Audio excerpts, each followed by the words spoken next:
Guys what's up and welcome back to gravity circle. मेरे class 10 के प्यारे प्यारे बच्चों, जैसा आप लोग सब जानते हो कि हम लोग केमिकल रिएक्शंस पढ़ रहे हैं और केमिकल रिएक्शंस किसकी पढ़ रहे हैं? कार्बन एंड इट्स कंपाउंड्स की।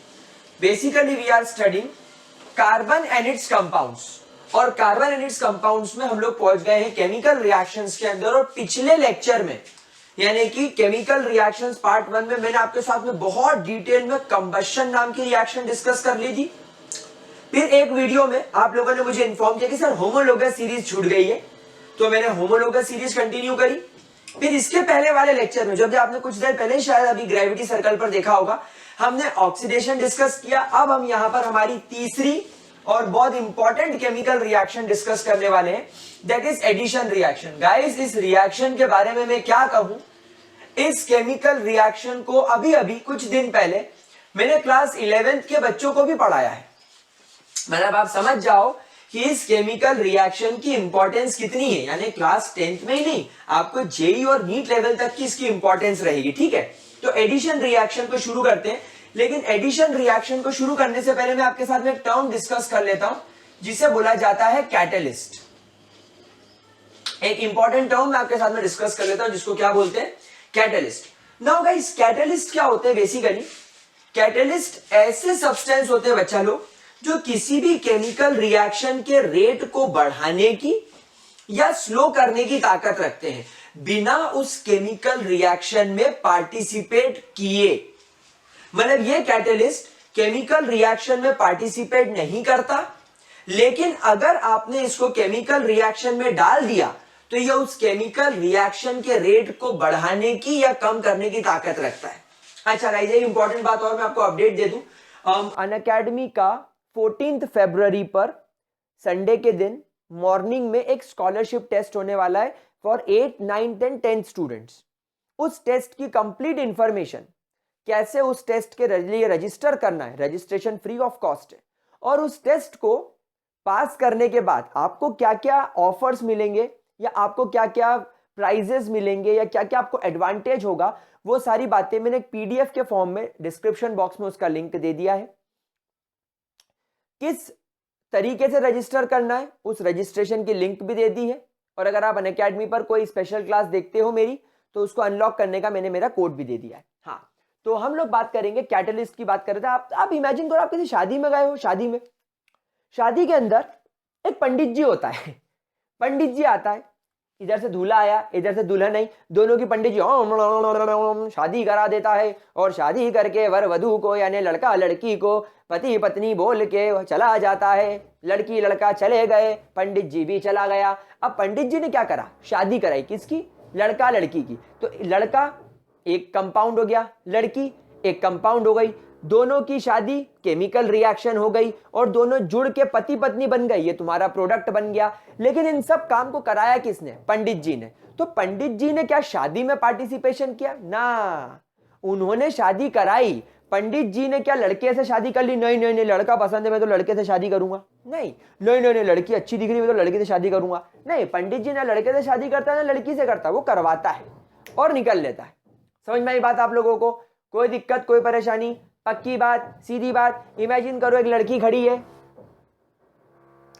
पीछे से एक लड़का आया गुलाब लेकर।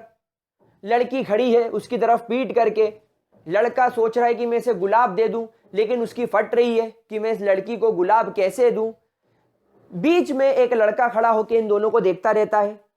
वो आगे चलता है, लड़की के पीठ पर टैप करता है, लड़के के पीठ पर टैप करता है और निकल जाता है। जब वो लड़की के पीठ पर टैप होता है तो वो पलटती है। वो लड़का जो गुलाब देने आया था उसकी फट जाती है, वो भी पलट जाता है।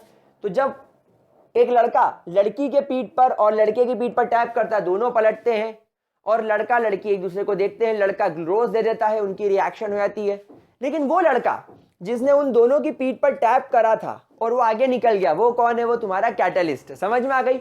सो कैटलिस्ट किसी भी तरीके से रिएक्शन में पार्टिसिपेट नहीं करता। तो कैटलिस्ट को आप डिफाइन करेंगे, catalyst are the substances, catalysts are the substances that do not participate chemically, that do not participate chemically in a reaction but alters the rate of chemical reaction। वैसे आप लोगों को हमेशा यही सिखाया जाता है कि कैटलिस्ट केमिकल रिएक्शन के रेट को बढ़ा देता है, इंक्रीज कर देता है, लेकिन ऐसा नहीं होता बच्चा। केमिकल रिएक्शन का रेट हमेशा बढ़ता नहीं है। कभी कभी हमें ऐसे कैटलिस्ट भी लगते हैं जो केमिकल रिएक्शन के रेट को कम कर दे, क्योंकि कुछ केमिकल रिएक्शन इतनी जल्दी हो जाती है कि हमें समझ ही नहीं आता कि ये कब हो गई। तो अगर आपको उस केमिकल रिएक्शन की स्टडी करनी है तो भाई साहब आपको उसका रेट कम करना पड़ेगा, स्पीड कम करनी पड़ेगी, तभी तो स्टडी करोगे इस तरीके से। ठीक है, चलिए कुछ एग्जांपल लिख लीजिए जो हम लोगों को यहां पर एडिशन रिएक्शन में काम में आएगा। Palladium PD, platinum PT, nickel NI.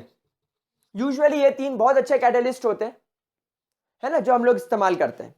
तो ये आपके कैटलिस्ट के बारे में इन्फो हो गया। चलो अब एडिशन रिएक्शन की तरफ चलते हैं। आई होप स्क्रीनशॉट ले लिया होगा, अगर नहीं लिया तो पीछे बैक करके स्क्रीनशॉट जरूर ले लीजिएगा ताकि क्लियर हो जाए। नाउ गाइस, एडिशन रिएक्शन कहां देखी जाती है? हमेशा ध्यान रखना, ये अनसैचुरेटेड कंपाउंड्स के अंदर देखी जाती है। जो भी आपके अनसैचुरेटेड हाइड्रोकार्बन्स होते हैं ना, ये उसके अंदर देखी जाती है। It is always observed in unsaturated hydrocarbon. जैसे फॉर एग्जांपल, मान लीजिए आपके पास में कार्बन है, इससे एक हाइड्रोजन जुड़ा हुआ है, इसके पास में ट्रिपल बॉन्ड है और इससे एक हाइड्रोजन जुड़ा हुआ है। ये क्या है आपके पास में? इथाइन। अगर आप इथाइन का रिएक्शन पैलेडियम एंड कार्बन के साथ कर दोगे, इसको बोलते हैं पैलेडाइज्ड कार्बन। इसका फुल फॉर्म क्या होता है? पैलेडाइज्ड। यानी आपका जो पैलेडियम है ना, उसको कार्बन के साथ में ट्रीट कर दिया, पैलेडाइज्ड कोक या पैलेडाइज्ड कार्बन, पैलेडाइज्ड कोक या पैलेडाइज्ड कार्बन। तो ये क्या करता है, साथ में आपको यहां पर नो डाउट हाइड्रोजन मिलाना पड़ेगा। थोड़ा सा इसको छोटा कर देता हूं मैं, भावनाओं में बह गए और इसको इतना बड़ा बना दिया कि हमारे छोटू से मोटू से हाइड्रोजन की जरूरत ही नहीं लगी। तो यहां पर मैंने लगा दिया हाइड्रोजन। अब देखिए क्या होगा। अब ये कैटलिस्ट, ये क्या है आपका? ये आपका कैटलिस्ट है, it is acting as a catalyst. तो ये हाइड्रोजन इधर अटैक करेगा, ये हाइड्रोजन इधर अटैक करेगा, क्योंकि आप देख सकते हो कि इसके पास में डबल बॉन्ड है, ट्रिपल बॉन्ड है। इनफैक्ट इस ट्रिपल बॉन्ड को हम हमेशा ऐसा ध्यान रखेंगे कि जब कभी भी कार्बन कार्बन में जो पहला बॉन्ड बनता है वो सिग्मा कहलाता है, आप जानते ही हो। जो दूसरा बॉन्ड बनता है वो पाई कहलाता है, और जो तीसरा बॉन्ड बनता है वो भी पाई ही कहलाता है। और हमेशा ध्यान रखना, ये पाई बॉन्ड्स हमेशा वीक, हमेशा कमजोर होते हैं। क्यों? क्योंकि ये मजबूरी में बनते हैं, क्योंकि आपके कार्बन के पास कोई एटम था ही नहीं। आपके इन दोनों कार्बन के पास में कोई एटम था ही नहीं बॉन्ड बनाने को, तो बेचारों ने आपस में बना लिया। समझ गए? जब कोई बॉन्ड था ही नहीं तो इन्होंने आपस में बना लिया, लेकिन जब इनको एटम्स दिखेंगे तो ये अपना बॉन्ड तोड़ के इनके साथ रिएक्शन करना चाहेंगे। तो एक कार्बन के पास में अब दो हाइड्रोजन हो गए, इस कार्बन के पास में भी अब दो हाइड्रोजन हो गए, तो इनके बीच में डबल बॉन्ड बन गया। ये बन गया तुम्हारा इथीन। सिमिलरली जब आप इथीन का ट्रीटमेंट पैलेडियम, प्लेटिनम या निकल, इन तीनों में से किसी भी एक कैटलिस्ट के साथ करते हो और हीट करते हो अप्रोक्सीमेटली 150 डिग्री सेल्सियस के आसपास, लगभग 150 डिग्री सेल्सियस के आसपास, तो क्या होगा? विथ हाइड्रोजन, हाँ यहां पर भी आपको हाइड्रोजन डालना पड़ेगा। तो ये हाइड्रोजन इधर, ये हाइड्रोजन इधर, दोनों अटैक करेगा। अब इसके पास में 1, 2 और 3 हाइड्रोजन हो गए, इसके पास में भी 1, 2 और 3 हाइड्रोजन हो गए। अब इन दोनों कार्बन के बीच में सिंगल बॉन्ड आ गया, ये बन गया तुम्हारा इथेन। समझ में आई बात बच्चा लोग? तो इस तरीके की रिएक्शन को बोलते हैं एडिशन रिएक्शन। यानी अगर आपके पास में कोई अल्काइन है तो आप अल्काइन से अल्कीन बना सकते हो, और आप अल्कीन से अल्केन भी बना सकते हो। क्या ये बात समझ में आ गई? तो this is your addition reaction. पहले इसका स्क्रीनशॉट लो, फिर कुछ जरूरी बात बताता हूं। स्क्रीनशॉट लो, ठीक है? अच्छा, आप लोगों ने एक बात देखी होगी कि आजकल मार्केट में ऐसे ऑयल्स आ गए हैं जो ये क्लेम करते हैं कि वो बड़े हेल्दी ऑयल है, वो हार्ट पेशेंट भी खा सकता है। वो टीवी पे आता है ना, तुझे दिल का ख्याल नहीं रखना, तो वो लड़की बोलती है कि पापा से कहो तुम्हारा ख्याल रखे, दिल का ख्याल सफोला रख लेगा, है ना। तो ऐसे बहुत सारे एड्स आते हैं टीवी पे जो ये बात को क्लेम करते हैं कि जी हाँ हमारा ऑयल आपके लिए हेल्दी है। तो देखो होता क्या है, मैं आपको बताऊं, जो मार्केट में जितने भी आपके वेजिटेबल ऑयल्स होते हैं, वेजिटेबल ऑयल्स जो वेजिटेबल से निकले हैं, कैसे, जैसे कि आपका मान लो ऑलिव ऑयल, आपका सनफ्लावर ऑयल, आपका ग्राउंड नट ऑयल, ये जो ऑयल होते हैं, आपका कोकोनट ऑयल, ये जो सारे ऑयल्स होते हैं ना, इनमें स्पेशली ऑलिव ऑयल, ये सब आपके अनसैचुरेटेड ऑयल्स होते हैं। They all are basically unsaturated oil. अब जैसे ये वर्ड अनसैचुरेटेड आया, आपके माइंड में घंटी बजी होगी कि यहां पर ये ऑयल, पहली बात तो कार्बन कंपाउंड होगा, डेफिनेटली आपका जो ऑयल्स होते हैं ये कार्बन कंपाउंड्स होते हैं और इनके बीच में डबल बॉन्ड होगा। तो मान लो एक ऑयल में एक आर नाम का ग्रुप है, आर समझ गए ना, अल्काइल ग्रुप। हो सकता है ये बहुत बड़ी कार्बन की चेन हो, 5 कार्बन 10 कार्बन, हमें उससे फर्क नहीं पड़ता।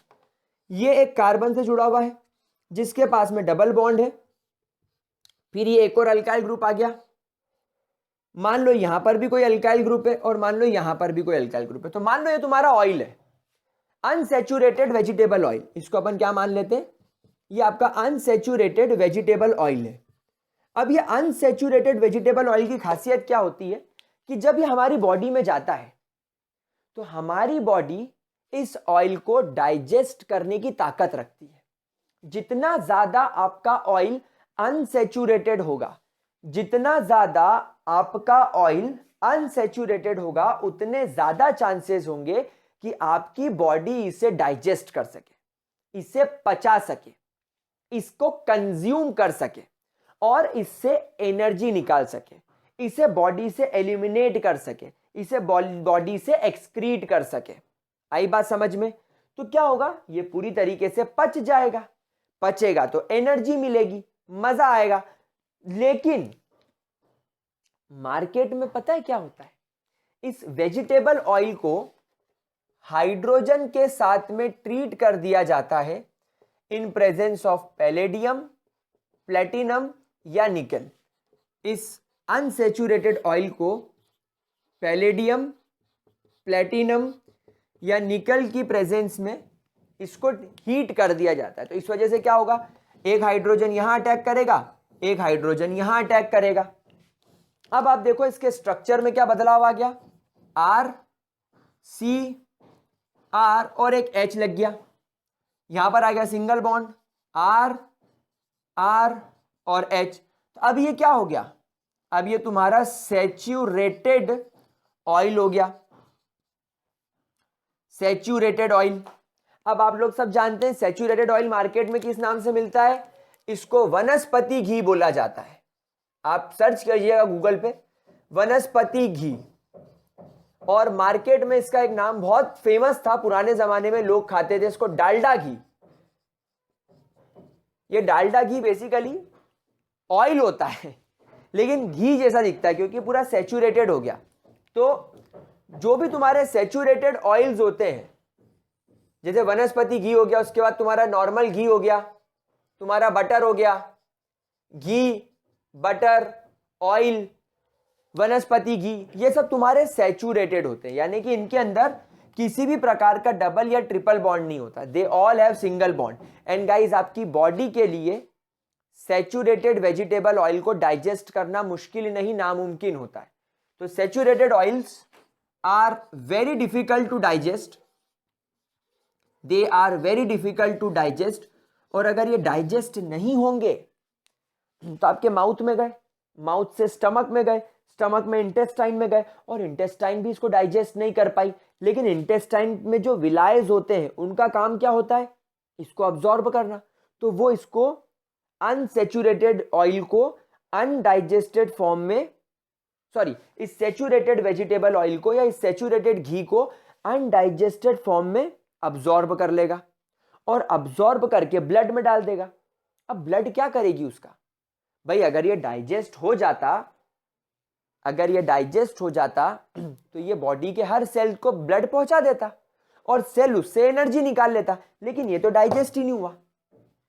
ये तो अभी भी बहुत बड़ा मॉलिक्यूल है और सेल में जाने के लिए इसको बहुत छोटा होना पड़ता है, लेकिन ये छोटा तो हुआ ही नहीं है, तो अभी भी बड़ा है, तो ये ब्लड में घूमता रहेगा। अब ब्लड में कब तक घूमता रहेगा? जब तक तुम एक्टिव हो। तुम सुबह एक्सरसाइज कर रहे हो, दौड़ रहे हो, भाग रहे हो, सब कर रहे हो, तो तुम्हारी बॉडी में ब्लड सर्कुलेशन हो रहा है, तब तक फ्लो करेगा। लेकिन जैसे जैसे तुम्हारी एज बढ़ती जाएगी, तुम्हारी बॉडी की एक्टिविटी कम होती जाएगी, तुम्हारे ब्लड का फ्लो थोड़ा डिक्रीज होता जाएगा। ये तुम्हारी आर्टरीज में, तुम्हारी नसों में, तुम्हारे हार्ट के आसपास डिपॉजिट होना स्टार्ट हो जाएगा, जमता जाएगा और एक टाइम पीरियड के बाद हार्ट डिजीज कॉज करेगा, एक दिन अटैक आएगा और निकल लोगे। तो ये तुम्हारे सैचुरेटेड ऑयल का नुकसान है। तो saturated oil are difficult to digest, therefore they are very unhealthy. इसलिए हमेशा ध्यान रखना, मार्केट में जाओ, कोई शादी में जाओ, कोई पार्टी में जाओ, कोई भंडारे में जाओ, तो हमेशा पूछो कि जो भी डेजर्ट बना है, जो भी मीठी चीज बनी है, क्या डालडा घी में बनी है? डब्बे चेक करो, जो घी के डब्बे पड़े होते हैं उसको चेक करो कि ससुरा क्या डालडा घी में बना रहा है। अगर बना रहा है तो उसको बिल्कुल मत खाओ। अगर शुद्ध घी है, नॉर्मल घी है तो भी चलता है, लेकिन घी फिर भी डेंजरस ही है बच्चा लोग। घी बटर डेंजरस है। खाना हो तो अनसैचुरेटेड ऑयल्स खाओ, ऑलिव ऑयल खाओ, वेजिटेबल सनफ्लावर ऑयल खाओ, हो सके तो मूंगफली का तेल खा लो, ग्राउंडनट ऑयल खा लो, वो भी हेल्दी है। लेकिन वेजिटेबल ऑयल्स के अलावा ये जो सैचुरेटेड ऑयल्स होते हैं, जो फैट्स होते हैं, फैट्स कभी नहीं खाना, ठीक है। चलिए, तो ये हो गई आपकी एडिशन रिएक्शन। अगले लेक्चर में लास्ट केमिकल रिएक्शन सिखाऊंगा, सब्स्टिट्यूशन रिएक्शन। इतना आई होप समझ में आया होगा। इसके आगे की बात इन द नेक्स्ट लेक्चर। तब तक के लिए bye bye, see you and have a great day लाल्डो।